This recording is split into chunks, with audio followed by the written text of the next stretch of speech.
Hello, I'm Autumn Rain, and today we are going to read the first part of my short story titled The Scion Suit. I will be including some AI-generated illustrations to go along with it, created specifically using Stable Diffusion XL, and I really hope that you enjoy it. Thank you, and let's get started.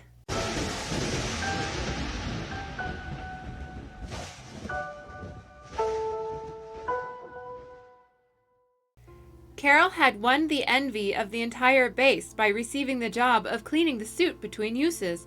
She would proudly enter the bunker with her soft cloths and polish, and tenderly buff away every scuff of dirt that marred the paint.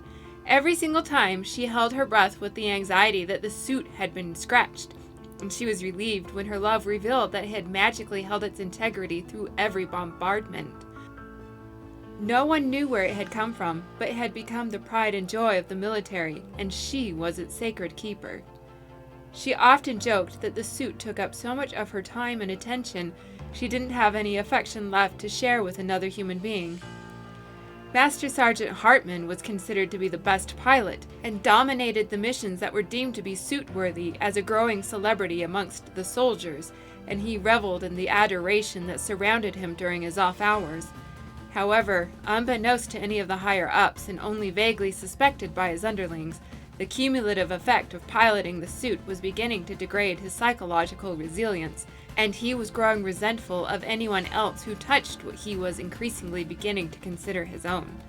Every time he donned the suit, he thought about defying commands and never returning to base, certain that no one would be able to stop him if he turned renegade. Only the uncertainty of running from the military with no objective to follow kept him obedient, and his ache was a dark secret. Brooding, he hung around to watch Carol work on his beloved suit, and his heart stung with jealousy when he saw how tenderly she touched the metal. When she opened it up to wipe down the leather interior, he couldn't stand it anymore. It was worse than walking in on a spouse in the thralls of another lover. He clapped his hand on her shoulder, roughly squeezed down, and growled, "You ever worn it?" "No." Carol winced and looked away, not daring to try to free herself. Something in his eyes wasn't right, and she decided that it would be best to slip away as quick as she could before reporting him. He lowered his mouth down next to her ear and whispered, with his lips brushing her skin, "Try it." "I'm not authorized," she replied, tilting her head away. She scanned the bunker for anyone else to call out to, but it was lunchtime and the place was empty. Someone took her trustworthiness for granted, and only the surveillance cameras were there to keep Carol company as she worked. She felt a stab of betrayal at having been left alone. "Do you mean to tell me that you can repeatedly strip the suit bare and not feel the impulse to climb inside? Go on, try it. I won't tattle."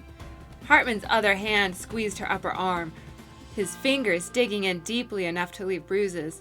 He pushed her forward, banging her head against the interior, causing her vision to flash white. "Here, I'll even tell you what to expect," he said, turning around and holding her in position with his forearm, as he kicked her legs to get her to step inside. "Don't worry when you hear the words user unknown, booting safe mode, because that's what it does for everyone. Then it will squeeze tight for a moment before it releases like a breath of fresh air, and you'll feel like you aren't wearing anything at all. Operating it is intuitive, so you should get the hang of it." He had completely lost his mind, Carol thought as she met his eyes. She was certain that he wouldn't actually try to close her inside the suit, knowing that it would give her the ability to turn him into a smoldering crater in a heartbeat. She counted on the idea that he didn't know that she didn't have the constitution to violently retaliate. He was likely trying to get her fired, and that she couldn't allow under any circumstance. "Let me go," she ordered, hoping that her voice sounded strong and commanding. "I'm not authorized to use the suit, and I will report you for misconduct." "You think I care?" Hartman grabbed Carol's chin and glared at her. "You'll have a fatal accident long before you report anything to anyone." The look of sheer malevolence on his face caused her to panic, and before she knew it, she had hit the button to close the suit. Hartman abruptly pulled his hand back with a cuss, and through the visor, Carol could see that his wrist had been cut deeply, nearly severing his hand. She stayed very still, shocked and scared, wondering what she should do to get herself out of the metaphorical fire she had just jumped into. Then the interior of the suit sprang alive with lights and the hum of circulated air, as a computer voice spoke. "User detected. Welcome back, Commander." Carol's heart stopped. Now she was really in trouble. That's the end of part 1, and thank you for sharing this story with me. I hope you enjoyed it.